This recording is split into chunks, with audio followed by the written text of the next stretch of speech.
Sungai merupakan ekosistem yang krusial untuk makhluk hidup di sekitarnya.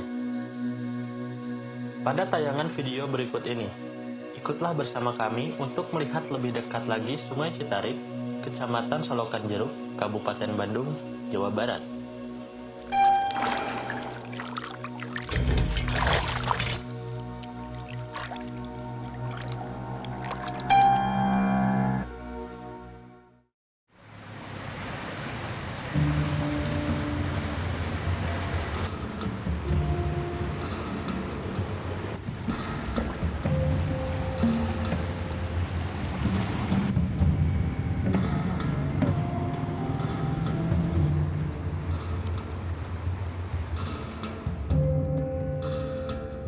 Sungai Citarik merupakan salah satu anak Sungai Citarum yang dapat dijumpai di sekitaran Jalan Citarik Baru, Solokan Jeruk, Kabupaten Bandung, Jawa Barat. Secara geografis, sub dari daerah aliran Sungai Citarik ini terletak dalam 6 derajat 57 menit sampai dengan 7 derajat 14 menit lintang selatan dan juga 107 derajat 24 menit sampai 107 derajat 37 menit bujur timur. Dalam segi topografi,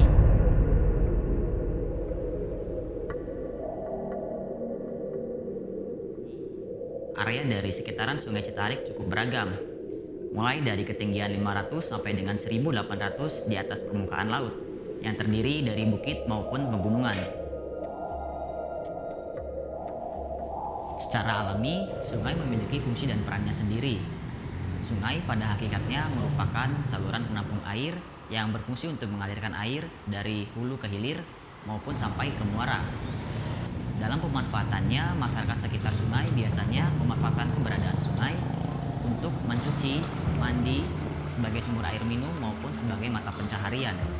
Adapun keberadaan sungai ini terlibat dalam kegiatan vital masyarakat lainnya seperti kegiatan transportasi, rekreasi maupun kegiatan pertanian ataupun perikanan sebagai irigasi.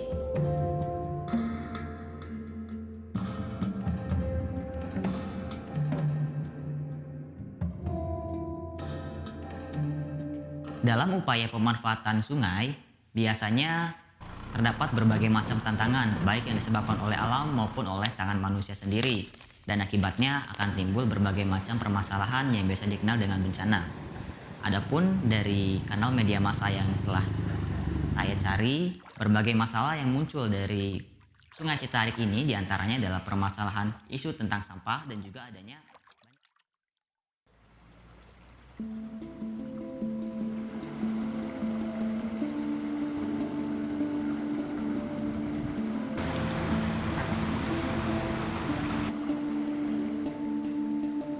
dan juga adanya banjir apabila musim hujan tiba.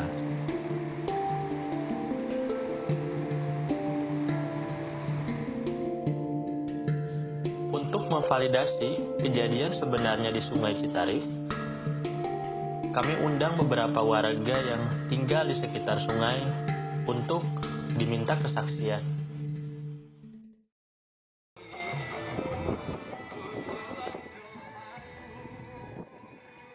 Saat saya mendatangi Citarik, saya melihat suatu warung yang terlihat rapi dan terurus. Pengurusnya ialah Bu Nani. Bu Nani sudah mengurus warung tersebut selama 1 tahun. Dan Bu Nani telah tinggal di dekat Citarik selama 22 tahun. Menurut Bu Nani, perubahan Citarik dari tahun 2000 hingga 2022 membaik. Baik, lebih baik ya, berubah sekarang lebih baik, nggak kebanjiran. Kalau dulu ibu sampai rumah kebanjiran, tapi sekarang alhamdulillah nggak. Iya.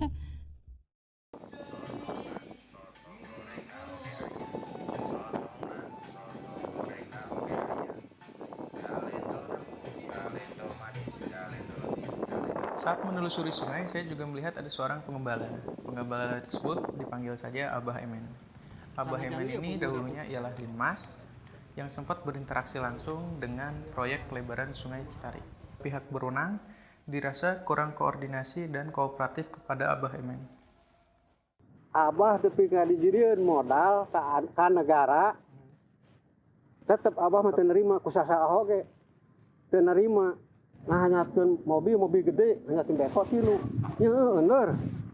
Ini mah retak, kayaknya kia rek ngalemur, wajar pare heula atuh belum maghrib mah. Kalau dari Citarik itu sendiri pencemarannya seperti apa? Apa? Yang terjadi. Ya yang kebanyakan nama itu kayak nama gitu. Nomor kahiji air, Air, ya, nomor kedua sampah sampah. gitu. Yang pertama di lingkungan mah itu. Kan itu kalau yang sampah dibilangin itu di masyarakat atau kumaha-kumaha. Kadang-kadang kan lain-lain nama itu maling-maling boh. Ke sungai, boh di pinggir sungai gitu.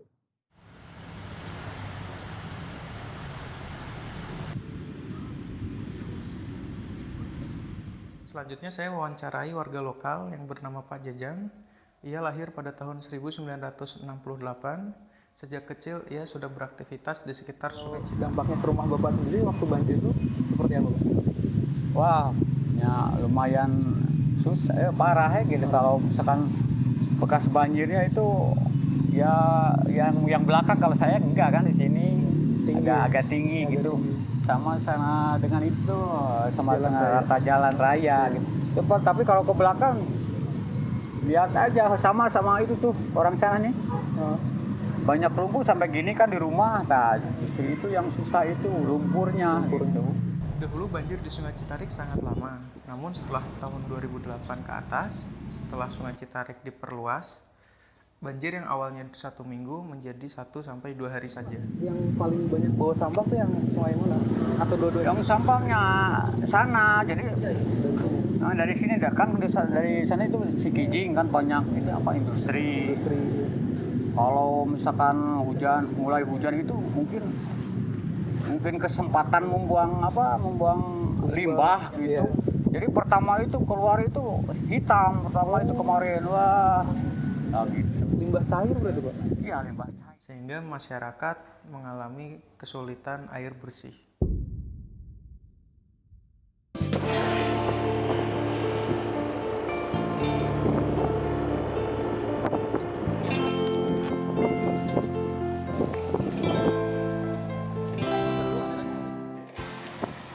Sungai Citarik juga dimanfaatkan oleh warga, salah satunya Pak Nandang. Ia mencari ikan sebagai kegiatan sampingan sejak tahun 80-an. Ada dampaknya nggak dari sampah, mungkin kotornya air? Wah banyak Pak dampaknya. Banyak sih dampaknya. Apa aja tuh, Pak? Banyak dampaknya tuh. Ya suka masuk ke rumah, kadang-kadang sampahnya juga ke bawah ke rumah. Iya. Rumahnya di Dampak. pinggiran juga berarti? Ini ada 100 meter dari kali. Ya. Rumah Pak Nandang juga terdampak banjir, dan menurut beliau, pembagian bantuan dari pihak berwenang kurang maksimal dan kurang merata. Biasanya kalau gitu kan bikin penyakit. Iya. Sakit apa, Pak, yang berubah? Ini kan seperti diare gitu. Pencernaan. Iya pencernaan. Diare gampangnya. Kebanyakan itu diare batuk-batuk gitu, kedinginan kan. Cuma ikannya kan enak-enak kan, nggak ada sampah mah. Kalau sekarang mah kan bau. Rasa ikannya pun terkadang berbau seperti minyak tanah.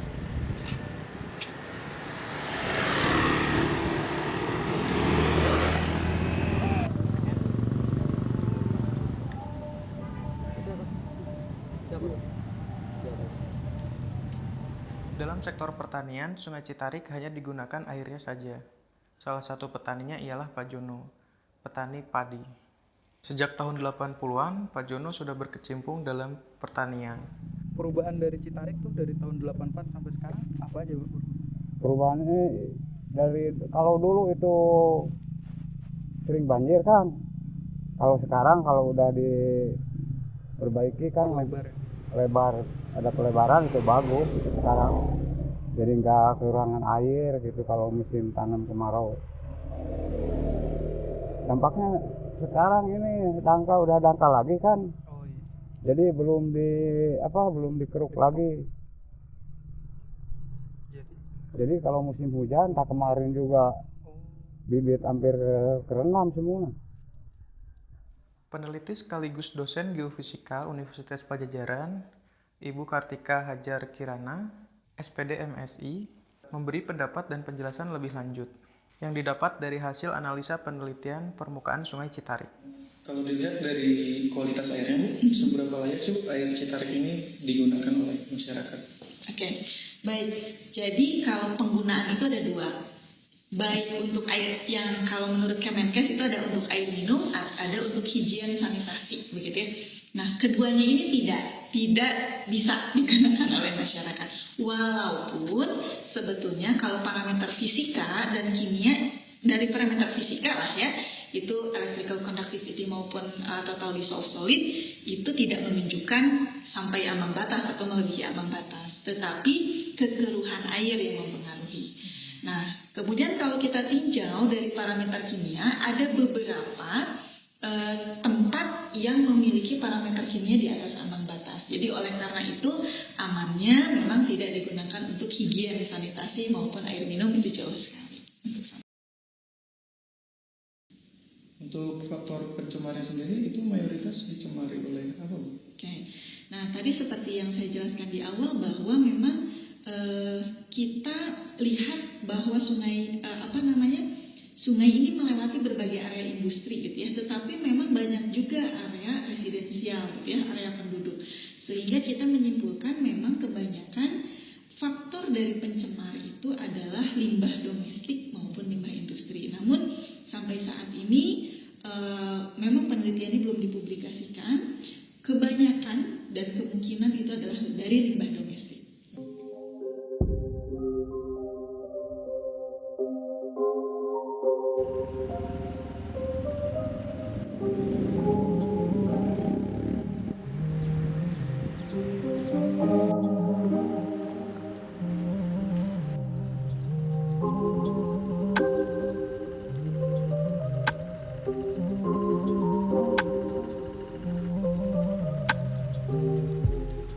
Cara menjawab segala permasalahan yang telah ditampilkan sebelumnya, diusulkan beberapa langkah taktis untuk membangun sebuah infrastruktur yang sebenarnya sudah diterapkan di beberapa negara.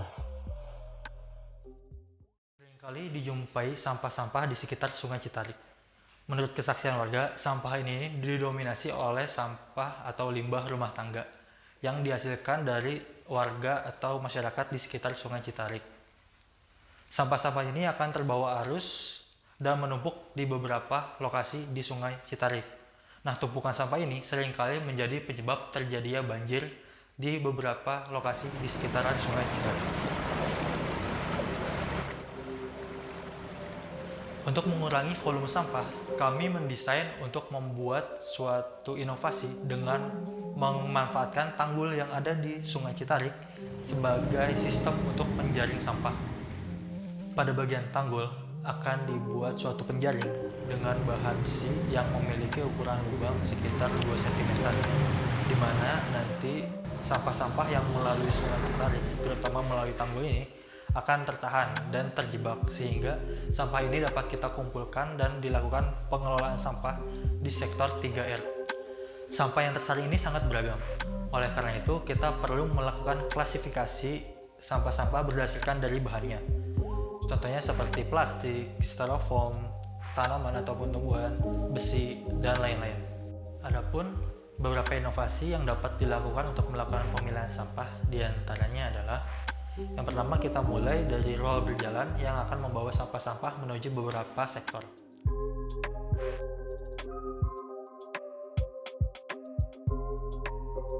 Atau beberapa tahapan, di mana untuk tahapan pertama dimulai dari magnet.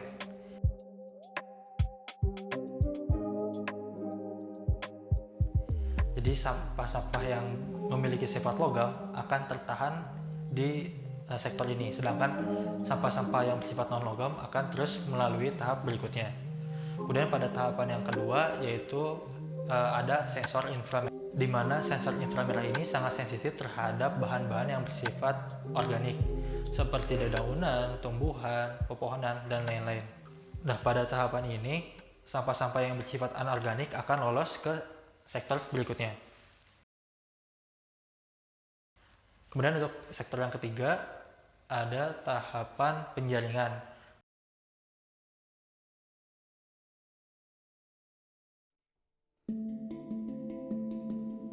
di mana pada penjaringan ini akan memiliki ukuran spasi kurang lebih 50 cm, sehingga pada tahapan ini kita akan memisahkan sampah berdasarkan dari ukurannya.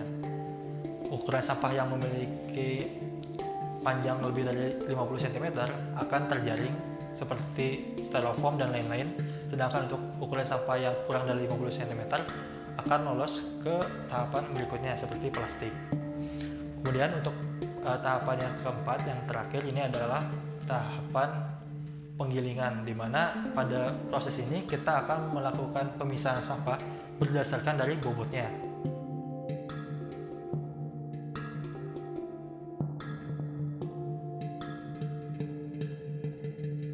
Di mana sampah-sampah yang memiliki bobot yang besar akan mengalami penjaringan, sedangkan untuk sampah-sampah yang memiliki bobot yang ringan atau yang kecil akan diteruskan ke tempat berikutnya. Kemudian sampah-sampah yang telah melewati 4 sektor itu akan dilakukan pencucian dan juga perendaman dengan air panas yang bertujuan untuk menghilangkan bakteri dan virus yang terkandung pada sampah tersebut. Sampah-sampah yang telah melalui 4 tahapan tadi selanjutnya akan dipindahkan ke sektor 3R, di mana pada sektor ini akan dilakukan tahapan reuse, reduce, dan recycle.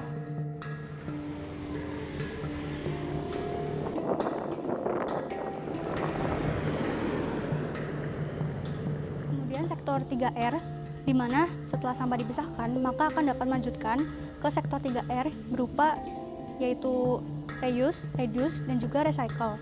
Di mana sektor reuse sendiri itu dengan menggunakan sampah organik yang nantinya akan digunakan dan diolah menjadi sebuah kompos, dan juga pada sampah-sampah logam dan juga seperti styrofoam yang mana nantinya dapat digunakan kembali untuk keperluan sehari-hari.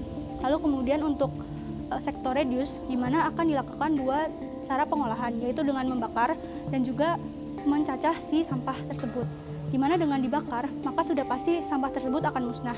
Nah, mungkin pada saat pembakaran ini ada beberapa sampah seperti sampah logam yang nantinya akan ikut meleleh, di mana lelehannya itu akan dapat digunakan kembali.